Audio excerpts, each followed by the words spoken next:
Vamos lá, pessoal, seguir com a análise dos suprimentos de caixa, suprimentos indevidos de caixa.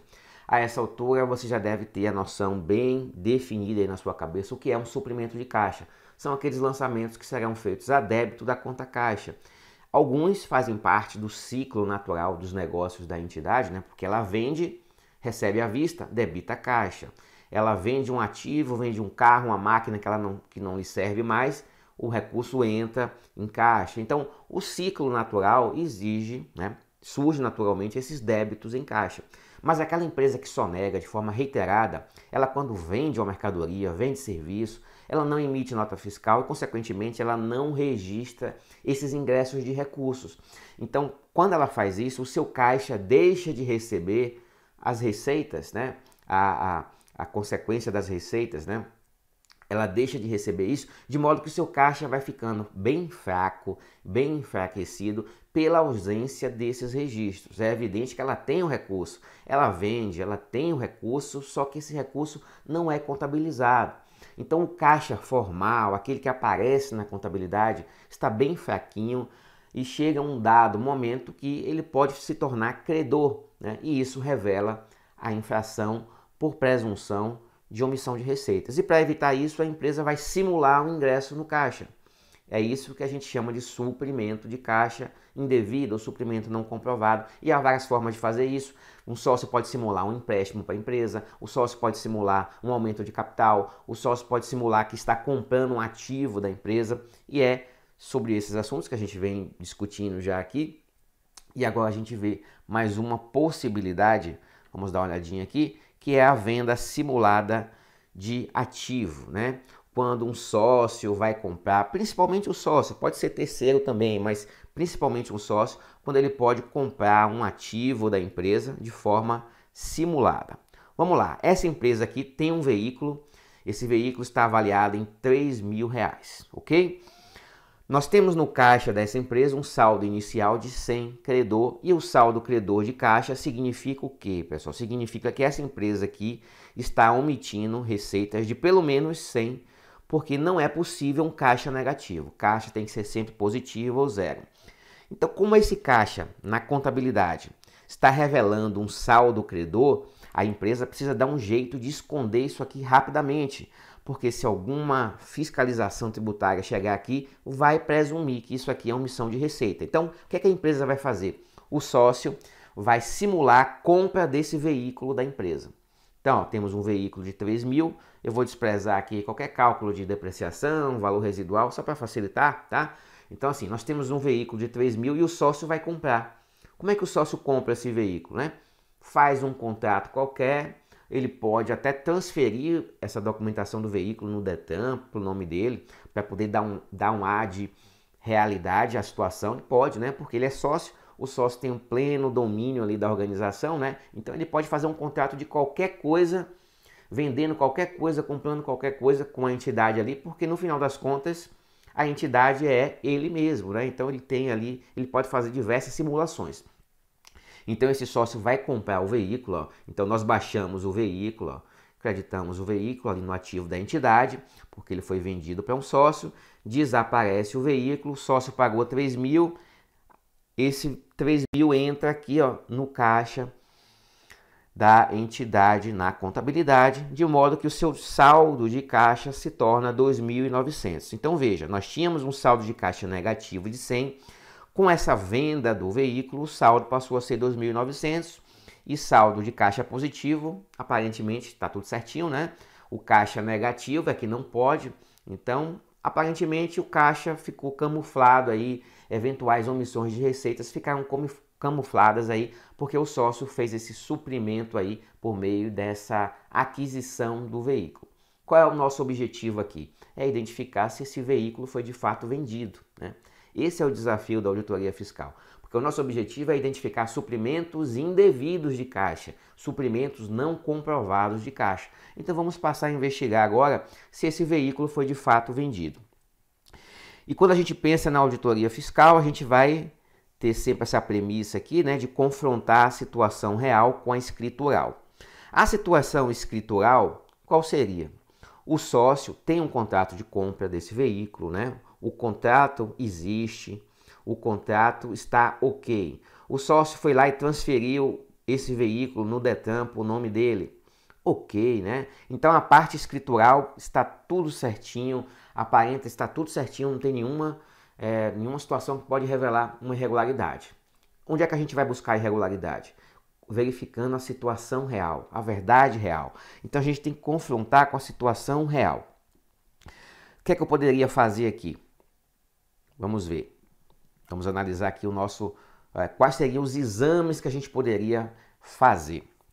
Primeiro, saber se esse veículo que foi vendido, ou essa máquina, ou esse equipamento que foi vendido, ele existe de verdade. Ou seja, ele está ali, essa máquina está em funcionamento, estava ali no pátio da empresa, né? Tem um registro de aquisição, enfim, fica a juízo do auditor, é uma questão de julgamento profissional, mas a gente precisa saber se essa máquina existe mesmo, né?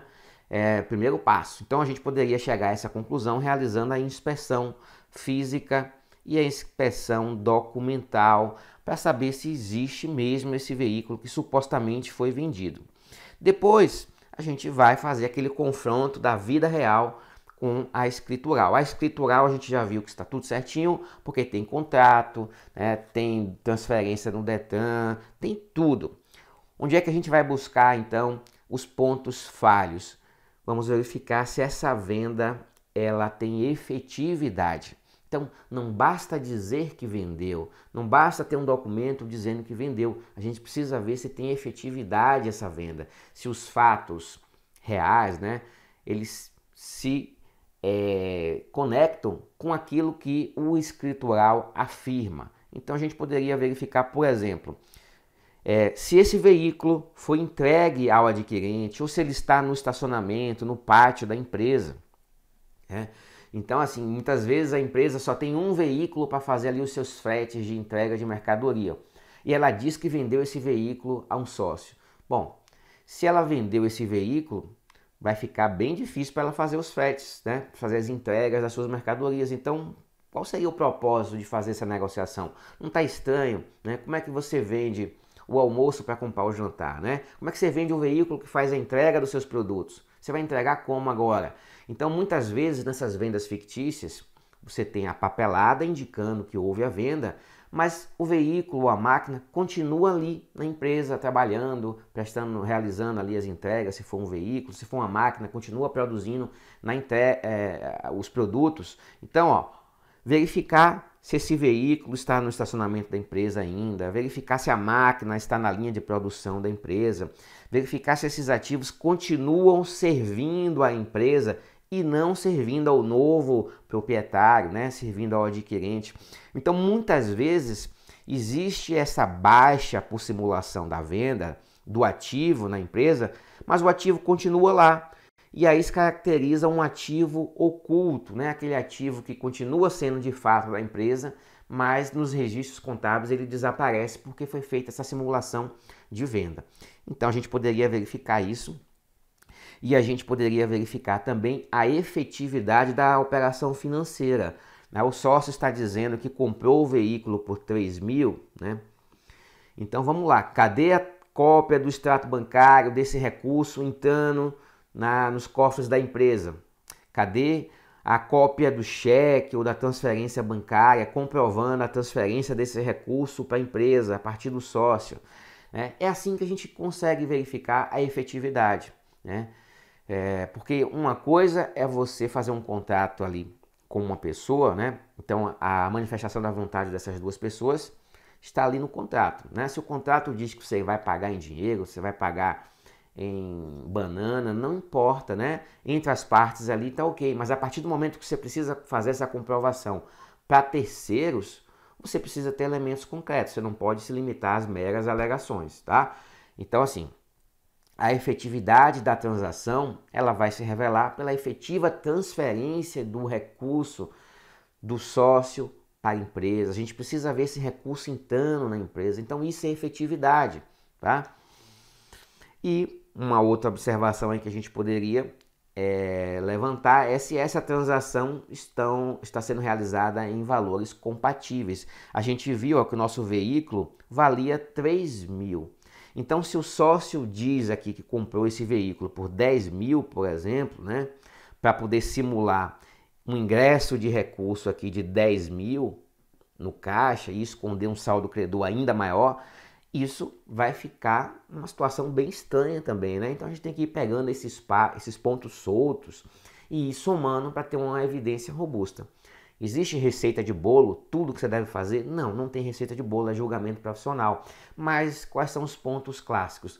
É verificar a efetividade da transação, né?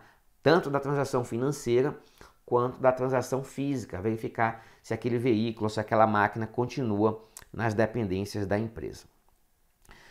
Vamos fazer aqui o movimento de recomposição, né?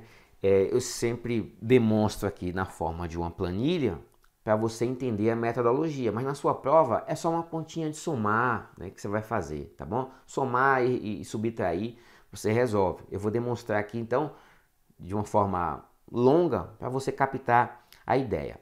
O que é que a gente tinha no caixa da empresa? Bom, eu tinha um saldo inicial 0, eu simulei a venda do imobilizado, né, do veículo por 3 mil, então entrou 3 mil aqui. Na sequência, vamos dizer que a empresa fez um pagamento de 2 mil, de uma despesa, uma aquisição qualquer, e então ficou com um saldo de caixa 1.000 escritural. Saldo de caixa positivo, né, a situação aparentemente normal. Aí você vai olhar isso aqui e vai dizer, tá tudo certinho, né? Calma lá. Vamos verificar se os suprimentos feitos nesse caixa aqui são comprovados, porque se eles não forem comprovados, a gente vai precisar recalcular esse caixa aqui, a gente vai precisar recompor esse caixa aqui. E como é que a gente faz isso? Vamos lá. A contabilidade, então, me apresenta esses valores, né? Um saldo de caixa de 1.000 e tem um suprimento aqui de 3 mil. Esse suprimento é a venda do imobilizado. Então, eu fiz aquelas verificações, eu fui verificar esse veículo, percebi que ele continua na empresa ali trabalhando, fazendo os fretes, fazendo as entregas de mercadoria. Então, opa, como é que foi vendido e quem comprou não foi buscar? Como é que ele foi vendido se quem vendeu não entregou? Situação bem estranha, né? Então, para mim esse veículo não foi vendido. Vou pedir um pouquinho mais de informação. Chego para o sócio, peço para o sócio comprovar o pagamento desses 3 mil reais, né, do veículo. Cadê a transferência bancária que você fez? Cadê o TED, o PIX, o cheque que você fez transferindo esse recurso para a empresa? Aí o sócio diz, eu fiz em dinheiro. Bom, então não está comprovado perante terceiros, né? Nós temos aí várias pontas soltas. Esse suprimento de caixa, quando a gente soma essas evidências, que não houve a operação financeira e a operação física também não ocorreu, porque esse veículo não foi entregue ao seu adquirente novo, ele continua ali no pátio da empresa, a gente vai verificar que essa operação foi fictícia, é uma venda fictícia, portanto, eu devo desconsiderar essa entrada de caixa aqui, esse suprimento de 3 mil. E como é que eu faço? É só eu subtrair esse valor do caixa. E aí eu vou fazendo a minha recomposição de caixa. Eu vou manter os lançamentos que já existem no caixa, apenas desconsiderando esse ingresso, porque ele não existe. Então eu tinha um saldo 0, a empresa disse que recebeu 3 mil, mas eu não vou considerar. Portanto, nesse momento aqui, meu saldo de caixa deveria ser 0. Segundo a empresa, após a entrada desse valor, o seu saldo seria 3 mil, né? Mas para mim, o saldo é 0. E aí, verifico que tem um pagamento de 2 mil, então aqui nós chegamos a um caixa negativo de 2 mil, né? Então, a empresa afirma que ao final o saldo é 1.000, mas eu, auditor, afirmo que o saldo é 2 mil negativo, 2 mil credor. Consequentemente, omissão de receita por presunção de 2 mil. Então, a gente só fez uma continha aqui, né? A gente só fez excluir esses 3 mil aqui da evolução do caixa em relação ao que a empresa fez. E aí a gente conclui, a partir dessa recomposição, que o caixa estaria, na verdade, negativo, né? E aí eu vou poder constituir o crédito tributário por omissão de receita, considerando esses 2 mil negativo aqui.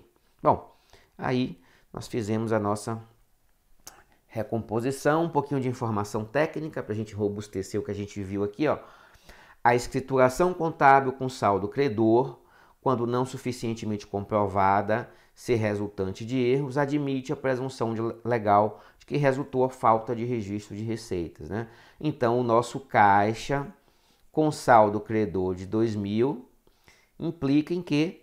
Presunção legal de omissão de receitas. Vou lançar o meu tributo. Se eu sou auditor do ICMS, vou presumir que a empresa vendeu 2.000 de mercadorias sem emitir notas, sem lançar a respectiva tributação, o respectivo destaque do imposto, tá?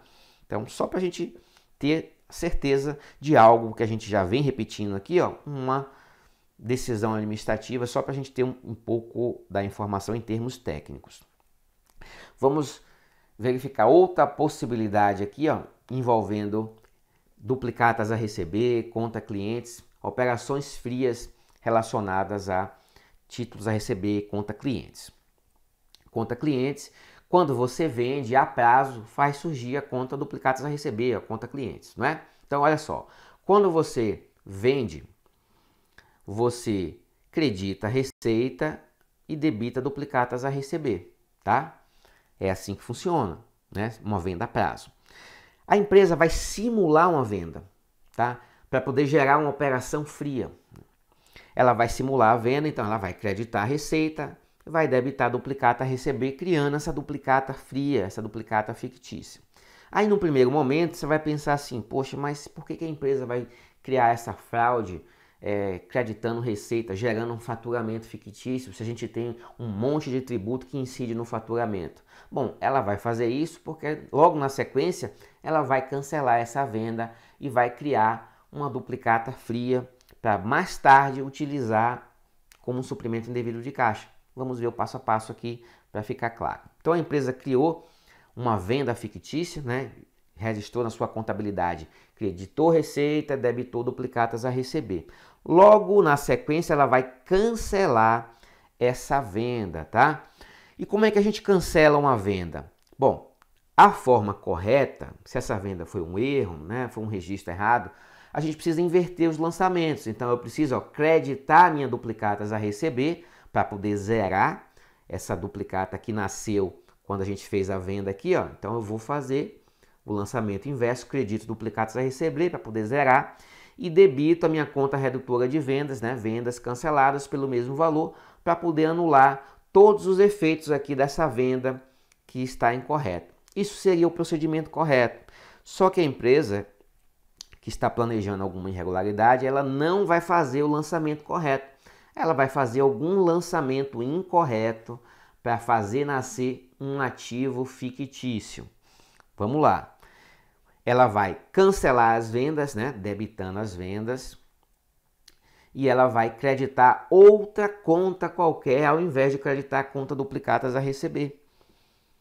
E quando ela faz isso, o que acontece? Ela mantém a sua conta duplicatas a receber, ó, duplicatas a receber de 1.000, que tinha nascido aqui. Ela não vai baixar essa duplicata a receber. Ela vai baixar outra conta, vai creditar outra conta e vai deixar essa duplicata a receber registrada lá na sua contabilidade, como se fosse, de fato, uma duplicata a receber. Então, de fato, é um ativo fictício. E o que é que ela vai fazer com esse ativo fictício? Em algum momento em que ela precisar encobrir um saldo credor, vamos imaginar que posteriormente seu caixa está com saldo credor de 1.000, ela precisa fazer um lançamento aqui para poder encobrir esse saldo credor de caixa. Aí ela vai se utilizar desse ativo fictício aqui que ela criou. Ela vai então baixar a duplicata, ó, creditar a duplicata. Agora sim ela faz o lançamento aqui, ó, credita a duplicata a receber e debita caixa aqui, né? Então ela baixou uma duplicata que na verdade não existe, apenas para ter motivo para fazer o lançamento contábil com o débito ali no caixa. Então nós temos aqui uma operação fria envolvendo duplicatas a receber. Essa é a única possibilidade de fazer esse tipo de operação fria? Não. Aqui é um juízo especulativo, né? São os casos clássicos. Uma outra possibilidade aqui, ó, a que foi aventada nessa questão aqui, bem recente, que a gente passa a fazer aqui, ó. Uma evidência de que houve a baixa fictícia da conta clientes. Conta clientes é duplicata a receber, a mesma coisa. é a verificação documental de depósito de cheque da própria empresa auditada como prova de entrada do recebível. Então, olha só, nós temos a empresa com o disponível, né, o caixa com um saldo qualquer. Eu vou colocar um saldo negativo aqui, ó, só para a gente, para ficar mais evidente a nossa análise. E essa empresa tem a conta clientes, tem uma duplicata a receber de 1.000 lá no seu ativo. Ela vai simular o recebimento dessa conta clientes. Como é que a gente recebe clientes, duplicatas a receber? A gente baixa a duplicata, acredita clientes e debita o caixa, debita disponível. Aí o nosso caixa ficou zero, né? Saldo zero de caixa de disponível, pode, só não pode o negativo. Só que ela, quando baixou esse cliente aqui, ela de fato não recebeu esse pagamento do cliente. O que é que ela fez? Ela recebeu o pagamento com um cheque da própria empresa. Então isso não faz o menor sentido, né, pessoal? Ela lançou um cheque seu aqui para simular esse recebimento, para poder simular essa entrada de caixa aqui. Então, na verdade, o dinheiro saiu do seu disponível e entrou no seu disponível. Então ele não gera recurso novo, não tem recurso novo. A gente fica no 0 a 0, né? Não faz o menor sentido você pagar uma dívida que alguém tem com você com um cheque seu. Então, não faz o menor sentido essa questão, né? Como é que você vai pagar uma dívida com um cheque? Alguém vai pagar uma dívida que tem em relação a você com um cheque que na verdade é do próprio credor. Não faz o menor sentido. Então isso aqui não pode, em hipótese alguma, ser tido como uma situação natural. Então é provável que houve uma baixa fictícia, claro, né, pessoal? A minha duplicata a receber de 1.000 aqui, ó, para ela ser baixada aqui com um lançamento de crédito de 1.000, implica que eu recebi essa duplicata. E quem é que deve? É o cliente. Então tinha que ser um cheque do meu cliente aqui e não um cheque da própria empresa. Não faz o menor sentido isso aqui. Consequentemente, podemos concluir que essa baixa da duplicata aqui tem alguma coisa errada. É uma baixa fictícia, uma baixa que não é uma baixa de verdade. Correto?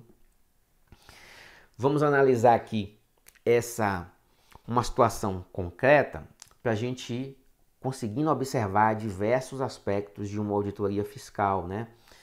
Eu trouxe uma situação concreta que eu peguei em um processo, essas informações são públicas, estão ali no CARF, né? Para a gente entender algum esquema fraudulento aí que pode aparecer em provas. Tá? O esquema fraudulento de vendas operava-se da seguinte forma.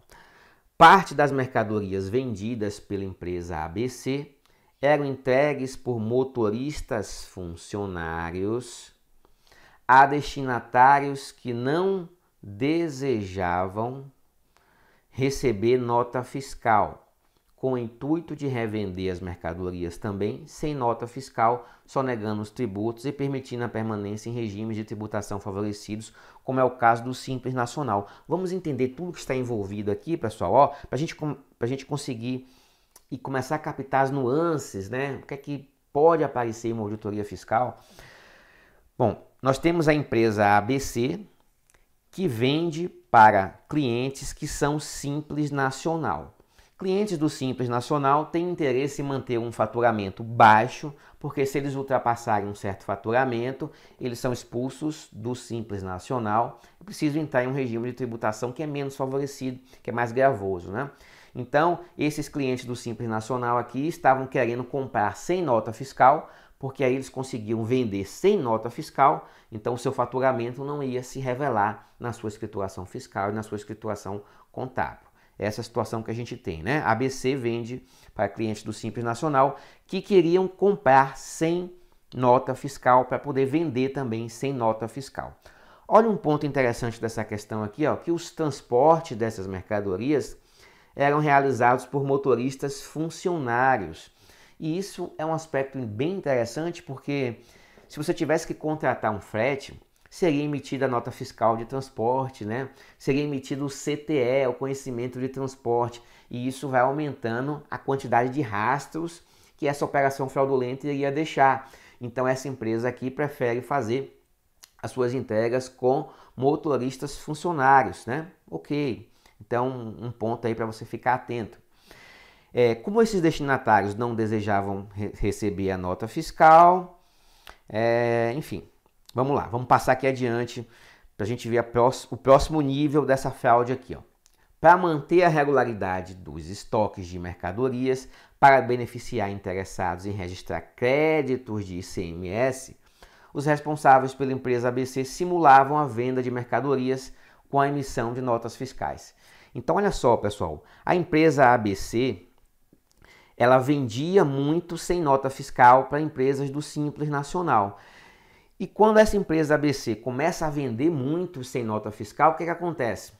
O seu estoque não tem a saída do estoque, né? Então o seu estoque seria sempre crescente. Se algum fiscal chega nessa empresa e verifica o galpão ali de estoques, vai verificar que o estoque está vazio, mas no seu controle escritural, nas suas informações de estoque, na FD ou um outro relatório qualquer, o estoque escritural estará bem elevado, né? Porque ela vende, mas não registra essas vendas porque não emite nota fiscal. Então ela precisa dar um jeitinho de normalizar essa situação. E o que foi que essa empresa vislumbrou aqui? Ela vislumbrou a possibilidade de beneficiar interessados em registrar créditos de ICMS.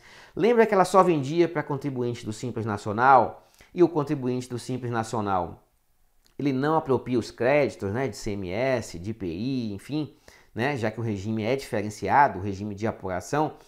Então essa empresa aqui vislumbrou a possibilidade de simular a venda de produtos para contribuintes do ICMS, para que estes possam apropriar créditos de ICMS. Então, o produto que ela já tinha vendido para essas empresas do Simples Nacional, sem nota, ela vai emitir a nota, só que beneficiando um terceiro, que são esses aqui, esses contribuintes do ICMS.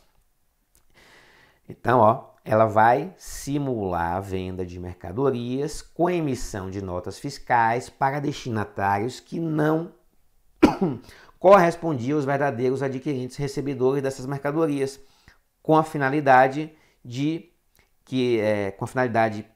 beneficiar esses terceiros com créditos de ICMS. Vamos seguir. Sendo assim, as vendas sem nota fiscal geravam uma nota fiscal falsa, contendo um destinatário falso, né? A fim de manter o controle financeiro do esquema fraudulento, a ABC simulava também a emissão de duplicatas que eram registradas e quitadas via caixa, ou seja, supostamente pagas em espécie, né, dando uma aparência de regularidade para todas as operações. O que acontecia então aqui? Vamos reproduzir a nossa situação aqui, ó. A empresa ABC, ela vendia para contribuintes do Simples Nacional. Então ela vendeu aqui, ó, R$1.000 em mercadorias para o Simples Nacional. Ela não registra nada no seu caixa, ela não registra nada em duplicatas a receber. Ela simplesmente leva esse recurso aqui para o seu caixa 2. Mas como o seu estoque começava a apresentar sinais de diferenças, né, porque ela estava vendendo, mas não estava registrando, ela ia precisar, no futuro, simular a venda, porque ela precisa normalizar seus estoques. Os seus estoques no escritural precisavam reduzir também, porque se você vende tudo e não registra nada, o fiscal vai chegar na sua empresa e vai verificar lá na FD. Estoque de 5.000 unidades. Chega no galpão da empresa, não tem nenhuma unidade, porque ela vendeu tudo. Então, vai presumir a infração. Então, a empresa simulava a venda desses R$1.000 aqui, emitia uma nota para um contribuinte do ICMS qualquer, porque assim esse contribuinte do ICMS aqui iria poder apropriar o crédito nessa venda, né? Evidentemente que esse contribuinte do ICMS não iria pagar os R$1.000 aqui, porque ele não está efetivamente comprando a mercadoria, ele está apenas comprando a nota fiscal. Então ele vai pagar um valorzinho qualquer aí, apenas para se beneficiar do valor do imposto, que é destacado na nota. Mas a empresa ABC, a nossa empresa que está cometendo a fraude, ela vai ter que simular aqui, ó, o recebimento dessa venda. Então ela vai simular receita, venda de 1.000, duplicata a receber de 1.000. Depois ela baixa de forma fictícia essa duplicata a receber e simula o recebimento em caixa aqui e diz que esse pagamento foi em espécie. É isso que a empresa estava fazendo, né?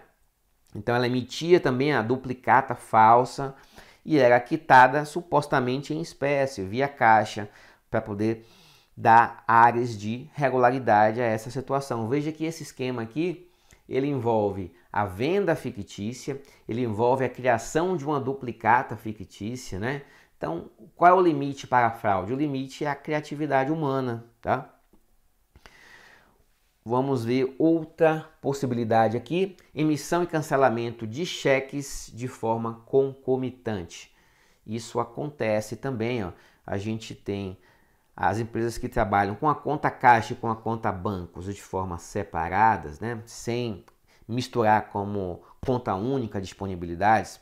Em algum momento ela poderia ter aqui um valor de 1.000, digamos que ela tenha 1.000 aqui no seu banco, ela poderia emitir um cheque, né, para fazer esse lançamento aqui, ó, acredita bancos, isso e debita caixa.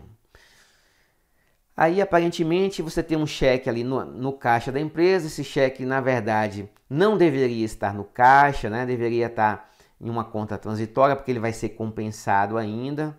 Mas enfim, a empresa lançou aqui no caixa para poder esse saldo ficar temporariamente zero e não negativo como estava. Só que após fazer esse lançamento, o que é que a empresa faz? Ela cancela o cheque. Então ela criou o cenário para fazer o lançamento contábil, só que logo depois ela cancelou esse cheque, né?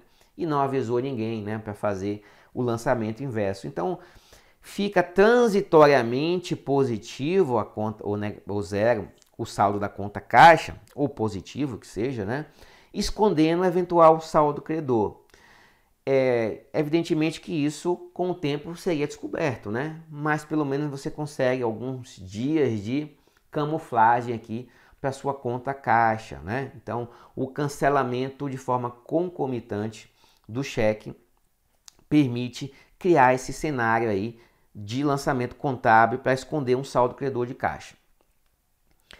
Vamos ver aqui uma decisão administrativa para a gente consolidar esse entendimento. Ó. Excluídos da conta caixa os valores dos cheques aqui, ó, a empresa que lança os seus cheques recebidos na conta caixa e não faz aquela transferência para cheques em cobrança, né, de modo a sair da conta caixa. Ou seja, a empresa trata as disponibilidades como se fosse uma coisa só, né? Tanto o dinheiro em espécie quanto os cheques recebidos ela está considerando como se já fosse dinheiro. Pode fazer isso, né? Você pode até, desde que você mantenha a neutralidade, que é o que a gente vai ver aqui, ó. Então, a fiscalização excluiu da conta caixa os valores dos cheques que lá não ingressaram. Então, a empresa tinha conta caixa e ela lança os seus recebimentos em dinheiro e também seus lançamentos aqui, ó, em cheque. Vamos imaginar que esse aqui é em cheque. E ela lançou aqui no caixa. Posteriormente, ela deveria fazer o quê? Transferir esse valor aqui da conta caixa e lançar para conta bancos, porque ela vai depositar esse cheque, né? Ela deveria fazer isso para poder manter a neutralidade, né, da sua conta caixa.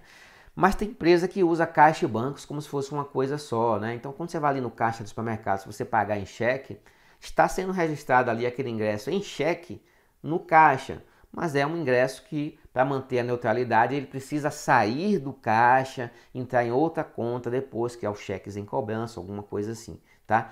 Mas essa empresa aqui opta por trabalhar as disponibilidades de uma forma conjunta, olha só. Então a fiscalização excluiu da conta caixa os valores dos cheques que lá não ingressaram. Então, se a empresa não fez esse lançamento aqui, ó, a fiscalização vai dizer, olha, esse valor aqui é cheque. A gente precisa desconsiderar esse valor da sua conta caixa para poder verificar um saldo credor. Então a fiscalização fez assim. Excluiu os cheques porque não ingressou na conta caixa ou porque foi liquidado via compensação bancária, resultando o saldo credor em virtude de outras saídas de caixas não vinculadas aos destinos dados aos referidos cheques. Presume-se omissão de receitas pela utilização de recursos à margem da escrituração contábil para fazer face às saídas de caixa. Resumindo, a nossa empresa aqui, ó, vamos dizer que ela tem um saldo credor de caixa, aí ela registrou aqui o recebimento de um cheque de 2.000 para poder camuflar o saldo credor, mas esse cheque não vai ser recebido via caixa, ele vai ser recebido via compensação bancária. Aí a fiscalização diz, olha, esse valor aqui, ele não é disponível ainda, ele vai entrar no banco ainda, de modo que após essa reconstituição a gente se depara com esse saldo credor aqui. Consequência disso, omissão de receitas pela utilização de recursos à margem da escrituração contábil. Ok. Uma outra possibilidade aqui envolvendo cheques, né, devolvidos quando a gente envolve a conta caixa. Vamos lá, a gente tem a conta caixa aqui e essa conta caixa recebeu um cheque de 200.000, né? Então foi recebido o cheque ali, ó, imediatamente foi feito esse registro contábil na conta caixa. Só que como é cheque, o que é que a gente precisa? A gente precisa transferir esse valor aqui da conta caixa e levar esse valor para conta bancos, né? Então o meu saldo de caixa ficaria zero nesse momento aqui. Só que esse cheque, ele está sem fundos, ele não será compensado. Então a gente precisa fazer o quê? Creditar a conta bancos, porque esse recurso não vai entrar e eu preciso levar esse valor, né? Já fiz o crédito, preciso do débito em algum lugar. Aí a empresa vai e devolve o valor aqui para a conta caixa, 200.000, né? Vou botar aqui 200k. Então a empresa devolve aqui para a conta caixa e isso passa a impressão que a nossa conta caixa tem agora um saldo de quanto? De 200.000. Esse lançamento está errado, pessoal. Por quê? Porque a gente deveria fazer o seguinte, ó. O que é que a gente deveria fazer? A gente deveria transferir esse valor agora, ó, para cheques em cobrança. É aqui que deveria estar o valor de 200.000. A minha conta caixa deve continuar com zero, porque um cheque sem fundo não pode voltar para o lugar de onde saiu. Ele tem que voltar para uma conta de cobrança, ó, cheques em cobrança, para poder indicar que ele não é um recurso disponível, tá? Então, é uma possibilidade aí que a gente vislumbra dentro dessa análise de suprimentos indevidos. E aí, o que é que eu vou fazer? Mais uma vez, eu vou fazer aquela continha da recomposição da conta caixa, que não passa de uma continha de somar e subtrair, mas eu faço aqui na forma de planilha para você entender o raciocínio completo, tá? Então, ó, a nossa conta caixa tinha um saldo de zero, né? Foi recebido um cheque via caixa, automaticamente meu saldo de caixa ficou 200.000. Eu transferi o recurso para o banco, né? Meu saldo de caixa ficou zero. O recurso foi lançado, então, ó, lá na conta bancos, conta movimento, né? Ficou lá o 200.000. Só que esse cheque foi devolvido. Ele estava sem fundos, ele não foi compensado. Aí o que a empresa fez? Trouxe de volta o cheque devolvido para a conta caixa, dando a entender que o nosso saldo agora de caixa era 200.000. Então o auditor verifica, né, que esse saldo de caixa aqui, ó, ele é improcedente porque esse cheque devolvido, ele não é recurso. Ele não deve ficar aqui na conta caixa, ele deveria estar em outra conta, em uma conta transitória aí de cobrança, como a gente viu. Então o auditor vai fazer esse ajuste aqui, ele vai subtrair 200.000 desse caixa. E quando ele faz isso, ele vai encontrar o saldo ajustado dessa conta, o saldo após a recomposição, que não é mais 200.000. Qual é o saldo? É zero, tá? Então, o saldo correto desse caixa é zero e não 200.000.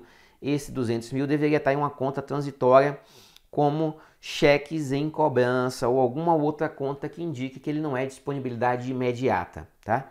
Então, após a recomposição, a gente chegaria ao saldo correto dessa conta a partir do momento da comprovação de que esse valor não representa um ingresso de recurso. Outra possibilidade aqui, lançamentos a débito em caixa não respaldado por documentação hábil e idônea. Vamos imaginar aqui que a empresa tem os seguintes pagamentos a fazer aqui, ó.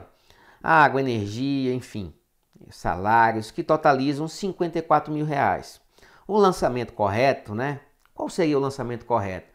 Creditar caixa por essa saída de 50 mil e debitar os passivos lá de 50 mil para poder quitar essas despesas que já estavam provisionadas lá no passivo, tá? Isso é o lançamento correto, aquele lançamento basicão, ó, crédito e débito. Mas a empresa poderia fazer o seguinte, ao invés de creditar o caixa, ela faz um joguinho que a gente chama de lançamento cruzado, envolvendo bancos e caixa, tá? Então ela vai creditar bancos e vai debitar caixa por esses mesmos valores aqui. Pode acontecer isso? Pode. Aqui é um juízo de especulação, né? As possibilidades que tem. Então é um caso clássico aqui, assim, chamado de lançamento cruzado, que é brincar com a conta caixa e bancos, né? Porque no final das contas, caixa e bancos são disponibilidades, é a mesma coisa, como se fosse a mesma coisa, mas a empresa segrega esses lançamentos e faz parecer que quando sai o dinheiro de bancos e entra dinheiro em caixa, ela faz transparecer que é um acréscimo de disponibilidades. Só que na verdade não é, porque qual é a verdade? Está saindo dinheiro do disponível e está entrando dinheiro no disponível. Então o saldo é 0 a 0, né? Porque o dinheiro sai de um lugar e entra no mesmo lugar, no mesmo grupo. Mas a empresa costuma fazer isso, algumas empresas. Algumas empresas costumam fazer, não. Vamos dizer assim que seria uma metodologia de fraude para poder brincar com os lançamentos cruzados. Creditar bancos e debitar caixa de forma concomitante aí. Para a gente fechar, vamos tentar verificar um pouquinho disso que a gente falou agora de uma forma técnica. Ó, os cheques emitidos, isso é trecho de uma decisão administrativa. Os cheques emitidos pelo contribuinte, compensados por instituição bancária, lançados a débito da conta caixa, como suprimento, deverão ter seus correspondentes registros a créditos desta conta. Então, olha só, o que é que a empresa fez aqui? Ela creditou bancos e debitou caixa. O que é que ficou faltando ela fazer aqui para manter a neutralidade? Ela precisaria fazer mais alguns lançamentos aqui, ó, crédito, caixa, com as respectivas despesas aqui, tá? Então ela registrou a entrada desse valor aqui no caixa, mas ficou faltando registrar a saída das despesas. Então ficou faltando crédito em caixa de 54 mil para poder manter a neutralidade matemática dessa operação. Ela quis trabalhar com lançamento cruzado, né, brincando com banco e caixa, quando no fundo banco e caixa é a mesma coisa. No final das contas tudo é disponível, né? Então ela quer brincar como se fosse uma mesma coisa, né? É como se fossem elementos diferentes, mas para a gente manter a neutralidade a gente precisa tratar como elementos iguais. Afinal de contas o dinheiro sai do disponível e entra no disponível, então é 0 a 0 o resultado, né? A gente precisa ter neutralidade. Desse jeito aqui não tem neutralidade, fica aparecendo um acréscimo de recurso no caixa de 50 mil. Então o que é que a empresa precisa fazer? Ela precisa ter ela precisa executar os registros a crédito nesta conta pela saída de caixa para o pagamento de obrigações da empresa, para que se opere a neutralidade da sistemática contábil adotada, vulgarmente chamada de lançamento cruzado, que é essa história aqui de sair dinheiro de banco e entrar em caixa, né? Banco e caixa, afinal de contas, tudo é disponível. Cheque da própria empresa entrando no caixa da própria empresa, isso é um lançamento cruzado. Então, não comprovando a empresa o registro da saída, é legítima a recomposição do saldo da conta caixa com a exclusão dos valores indevidamente registrados. O que é que a gente viu que a empresa fez? A empresa tirou dinheiro do banco, né, 54 mil, e lançou lá na conta caixa 54 mil. O que é que ficou faltando? Ficou faltando para manter a neutralidade, lançar 54 aqui a crédito para evidenciar os pagamentos, uma vez que ela está trabalhando com esses lançamentos cruzados aqui, tá bom? Então assim a gente fecha aqui o nosso terceiro bloco sobre suprimentos de disponibilidades. Até mais! Clique-claque.